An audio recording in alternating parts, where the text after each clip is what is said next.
بسم اللہ الرحمن الرحیم. السلام علیکم. 7th class, hope you are fine.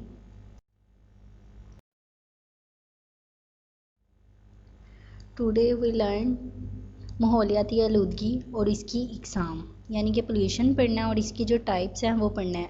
ویسے تو اس کا آپ لوگوں کو پتہ ہی ہوگا کہ پولیوشن یعنی کہ گندگی کے، ناپاکی کے کیا اثرات ہوتے ہیں. ماحولیاتی آلودگی اور اسلامی تعلیمات. ماحولیاتی آلودگی یہاں سائڈ میں پک میں دکھایا بھی گیا ہے کہ ماحولیاتی آلودگی ہوتا کیا ہے. قدرتی ماحول میں ایسی چیزوں کا شامل ہو جانا. ماحولیاتی آلودگی کی تعریف ہم پڑھ رہے ہیں. قدرتی ماحول میں ایسی چیزوں کا شامل ہو جانا جو انسانی زندگی کے لیے مضر ہو، یعنی کہ نقصان دہ ہو، ماحولیاتی آلودگی کہلاتا ہے. ماحولیاتی آلودگی میں کیا آ جاتا ہے؟ فضائی آلودگی آ جاتا ہے، آبی آلودگی آ جاتا ہے اور صوتی آلودگی آ جاتا ہے. یہ ہے ہماری فضائی آلودگی، جو ہماری فضا کو یعنی کہ ہوا کو خراب کرتی ہے، جس کی وجہ سے بہت زیادہ سانس لینے میں تکلیف ہوتی ہے، اس طرح کی بیماریاں پیدا ہوتی ہیں.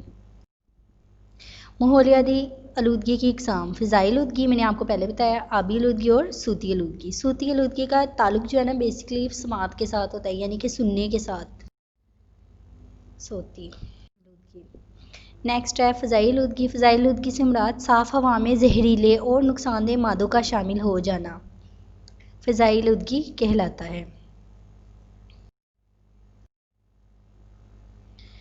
آبی آلودگی. آبی آلودگی پانی اللہ تعالیٰ کی بہت بڑی نعمت ہے، لیکن آپ لوگوں نے دیکھا ہوگا کہ پانی کو انسان نے بہت زیادہ اپنی کوتاہیوں کی وجہ سے آلودہ کر کے خراب کر دیا ہوا ہے. ندی نالوں میں کوڑا کرکٹ پھینک دیتے ہیں، گھروں کا جو استعمال شدہ پانی ہے وہ ڈال دیتے ہیں نہروں وغیرہ میں، اور اسی طرح کیا کرتے ہیں فیکٹری اور کارخانوں سے خارج ہونے والا جو زہریلا پانی ہوتا ہے وہ بھی ندی نالوں میں ڈال دیتے ہیں.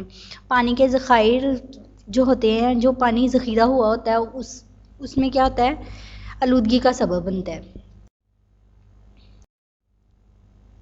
صوتی آلودگی یعنی کہ یہ آپ کو پک میں بھی نظر آ رہا ہوگا کہ گاڑیوں کا جو شور ہوتا ہے، ریڈیو یعنی کہ جو سانگز وغیرہ لگائے جاتے ہیں گھروں میں، ہیلی کاپٹر، ٹھیک ہے، یہ جو جہاز وغیرہ، ایروپلین، گاڑیاں، اس سے متعلق ہوتا ہے، سماعت سے متعلق ہوتا ہے.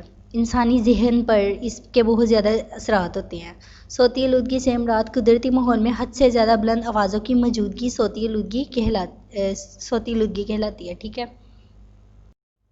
گڈ.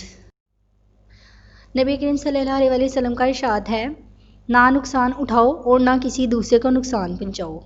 اب اس سے ہم لوگ کیا مراد لیں گے کہ حقیقی مسلمان وہ ہے جس کی زبان اور ہاتھ سے دوسرے مسلمان محفوظ رہیں، یعنی کہ ہاتھ سے بھی اور زبان سے بھی.